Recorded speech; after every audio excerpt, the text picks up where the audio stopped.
Good morning, নমস্কার বন্ধুগণ।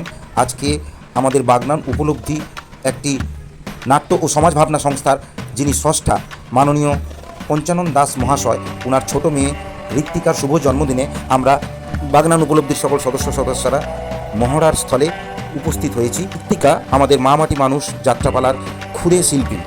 এই ক্ষুদে বা ছোট্ট শিল্পীর জন্মদিনে তাকে শুভেচ্ছা জানাতে আমরা সকলে আজকে ওর শুভ জন্মদিনে উপস্থিত হয়েছি।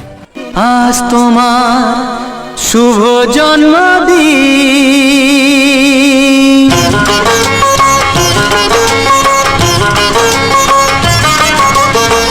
যেমন আসে রাতের পরে সোনা ঝরা দিন, তোমার জীবন সাত রঙেতে হোক না রঙিন।